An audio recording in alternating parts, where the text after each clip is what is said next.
Now, I do have some gardening friends that love the therapeutic aspect of getting down on your hands and knees and pulling weeds.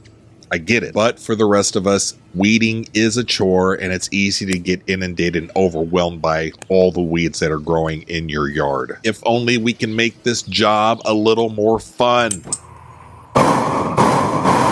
You know, the fact that you can pick up these flame torches anywhere between $50 and $100, and then whatever the cost is for your propane tank, this changes the game for weeding at your house.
Now, as with any tool in your arsenal, this is going to do a great job if you use it in the right places, and then it's going to be a disaster if you use it in places that it's not good. You're going to have areas where picking weeds by hand is probably the best bet for you to go. And for places like on the driveway where you have weeds coming out of the cracks, you can use the weed whip, but that will not kill the roots. The weeds will be back. Flame torching, you are destroying the cells within the plants as well as the roots. Add this tool to your arsenal.